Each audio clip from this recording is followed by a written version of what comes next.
what's going on, everyone? In today's video, we are going to be watching the Rainbow Six Siege community checkpoint live, but I really want to show kind of what they're going to be talking about for this upcoming season. I know that some people don't have the time to watch the live stream. I'm going to get them important info and I'm going to put it within this video right here. Now, like I said, I don't really know what they're going over within the community checkpoint. It's just kind of what the community has been asking. So it could be about an anti-cheat. It could be about cheating. It could be about, console with keyboard and mouse delay. Who knows? You know what I'm saying? It's things that the community has been asking. And we'll talk about balancing. Could you describe what your current approach is to the balancing process? Yes, since year 10 is 4.2, so you might remember it as the Big Torn patch, we've started to release a lot more changes and more often and bigger changes. It's something that the community was looking for. It's a great way for us to make sure that the game stays fresh and we provide new ways to play. So that's how we are going since that. We're also looking at the operator that got nerfed in the past, right, and making sure that they are still relevant to the meta that we are now. Doesn't mean that it's not fair for an operator to be in a weak state because they were good 5 years ago because of the 20-second meta or other reasons, right? So we're looking at this is a result that gave you the Wamai and Jaeger changes that we had in point 2 recently, and all of the changes that we have to Zofia right now,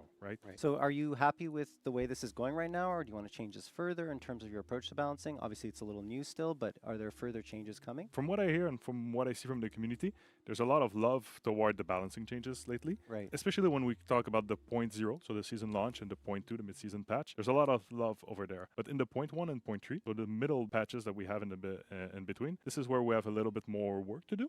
We wanted to have a lot of changes, bring a lot of, like your favorite operators in the mix, making sure that hence you like Valkyrie, you see them a little bit more in the patch notes than previously. But it means that we were doing only small changes to not, unbalance the game. So we're going to look at and make sure that serve the community a little bit more better with those kind of changes. At this time, I think we can call it, and the community calls it the power operators. Yes, that's right. Power operator meta. We have a lot of operators that have strong utility, strong gadgets, strong weapons, and they are picked a lot. And they're in every matches. I think this is where we stand with the game at this time. On the balancing side of things, we obviously want to make sure that we have some variety. We have a lot of, proposed ways to play the game. Right. So we're going to make sure that we can provide other operators to be on that standard. If we buff every operator to that standard, I think we're going to make Siege a little bit too arcadey or too spammy to my taste. We want to make sure that this game stays tactical, strategy. So we're going to take the time to nerf those operators. We're going to try to aim toward the middle instead of taking them all the way down in a comfortable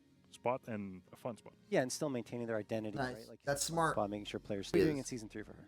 We've had changes in point 1, point 2 for Dokkaebi, so there has been a lot of work done already. Yes. We're going to do a lot more in Season 3.0. Next upcoming season, we're going to have, 2 directions of changes. The first one is her core entity as an operator. At this time, she brings Impact EMP. It's always useful to have those. Yeah. If you're doing all your stuff with your primary gadget, you also have the ability to impact the main breach or bulletproof cameras like Maestro and stuff like that. Taking them down and replacing them with breach charge will allow her to have a more precise identity. You're going to focus on dislodging operators from key position and hunting them down. That's coming as well, obviously, so let's go into that. Yeah, the second type of changes is really much focused on 1-for-1 operators. We know our players want to have a counter directly to an operator, like when you get clapped by someone, you want to have the answer. Something you can switch to and get an answer. Yeah. Make the JGO payload upload fully committed for the whole duration. So when you start the upload, it's going to be continuous for the whole time. It means that as a mute player, you will be able to place one, run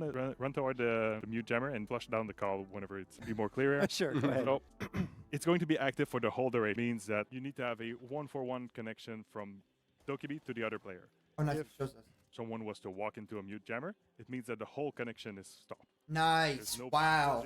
Beautiful. Oh, mute's going to be good now. Thank God. Beautiful. I'm beautiful. Beautiful. Dokkaebi is getting a nerf. However, that's great sense to be able to counter Dokkaebi, but what about the other side of things, the other side of the coin, where in terms of working together with her, are there going to be some changes there, or at least some opportunities for players to work more with Dokkaebi? There's more implication to having the upload being continuous instead of just sent once. Exactly. It means that Dokkaebi's tablet is going to be active the whole duration. If you want to counter Dokkaebi, you can bring Solace now. It means that the tablet is going to be visible for the whole. So you kind of turn the table on Dokkaebi. If you're not the one getting called, help out your teammates by hunting down Dokkaebi. So basically what's happening is now her payload device, the little phone that she opened, it's going to be active for the entire, duration of that round, of course. So even if she's, on her chest, wherever she puts it, Solus is going to be able to see it. So that's kind of nice. You can be able to actually go below, and a lot of people play Dokkaebi, so they'll be able to go down below or just be able to even be in sight and see, hey, okay, Dokkaebi's over here. So that's actually really nice. I like that. And perhaps will now be able to be stopped by Tuber out and mute. So beautiful. Love this. That said, do you have any other balancing updates on the horizon? Yes, 3.0 is a major beat, like we discussed. There's a lot more changes and impactful changes there. Cali is going to be receiving a lot of love. Ooh. Spoil all the things. Okay, We have a okay. nice, but the next portions I think are really important and something that is dear to our community. We have 3 weapons that are going to get notched down here. The first one is the SMG-12.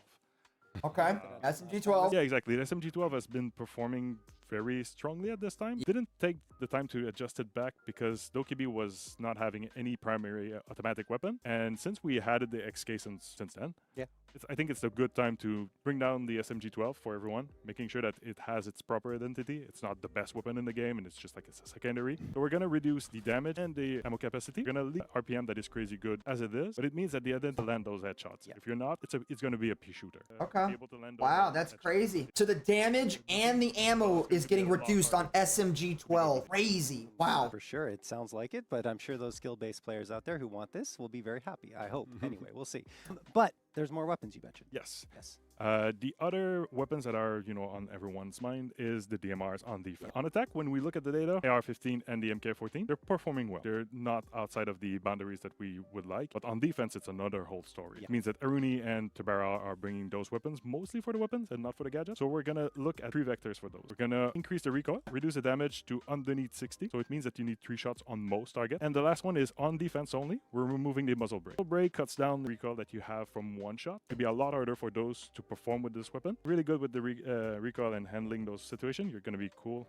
You'll be Gonna be fine. nice. Yeah. That's good. DMRs need it. Sounds like As DMRs they are also getting a nerf. in season 3. And what about the new operator that's going to be coming out? We already know there's new operator announced in season 3. How teasers?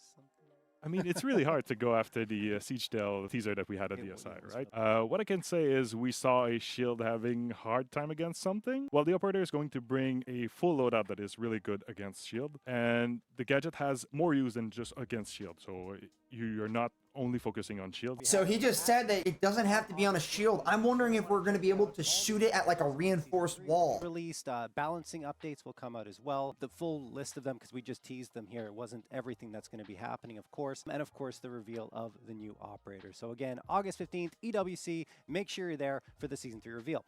But let's talk about console anti-cheat now.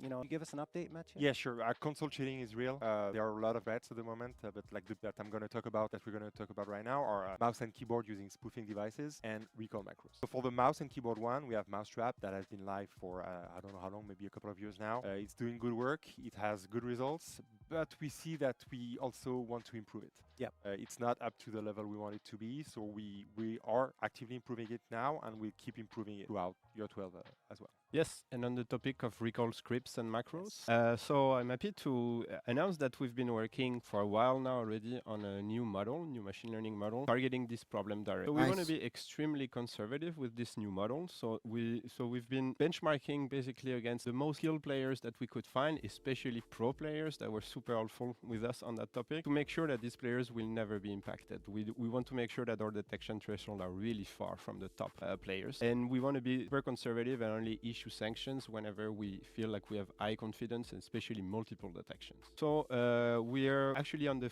doing the finishing touches, and we're expecting to release this new model first on PC by the end of the month. And we already are at work on the console version, and we hope to release this as soon as possible. That's. Are there any other innovations you're making in the console space for cheat detection? Yeah, we're also building something that goes beyond any type of real-time detection, and we're building the ability to be able to look back at past matches and sanction players that we identify haven't followed the rules. And also on the horizon, some of you might have seen those devices pop up. Some AI-powered or AI-enabled cheating devices have started making the rounds on console. So obviously we keep a close eye on those, and we want to make sure that all our approaches and techniques are taking those into account. And we also already started sanctioning some of those players, so we're already making good progress. Okay. And as with the recoil and macro detection, I imagine it's going to be coming to PC soon as well? Yes, eventually? this overall problem kind of spans both platforms, so we kind of want to make sure we tackle all of them at once, and we can catch everyone at once if possible.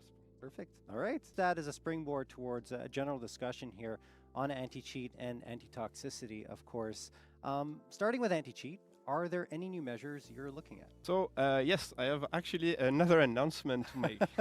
Nice. And so we've also been working for a little while, actually for close to a year now, with a new dedicated and internal team dedicated at Ubisoft of dedicated experts in game security and anti-cheat. And the goal is to create Ubisoft Anti-Cheat, the home in-house dedicated solution for all Ubisoft games. Obviously, Rainbow Six is the first client that will benefit from that. And we cannot be happier because we have a very close communication line and collaboration line with this team. And they are extremely talented and we're super happy to work with them.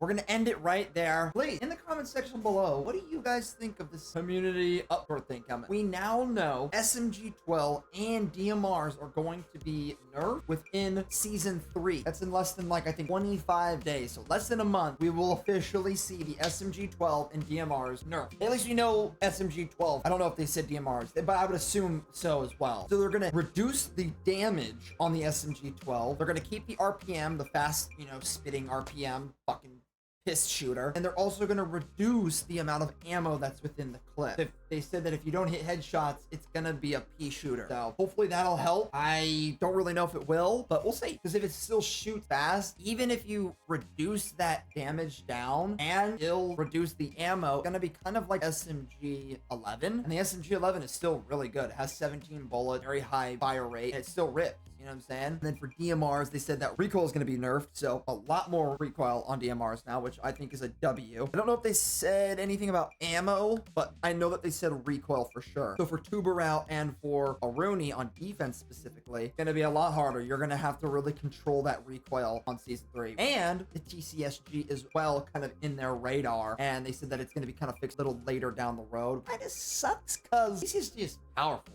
So hopefully it comes sooner. But if you guys enjoyed this video, make sure to go down below and leave a like on this video. Shares it out to more people. Be the kind soul, like the video. And if you have an opinion about anything within that live stream or anything, put it down in the comment section below. Never know who's watching. I do have someone from Rainbow Six Siege following, though. Never know. Never know. They might see that and send it on over to them. Never know. So let me know in the comment section below. Thank you guys so much for watching. And we'll see you guys in the next video, bud. Doses.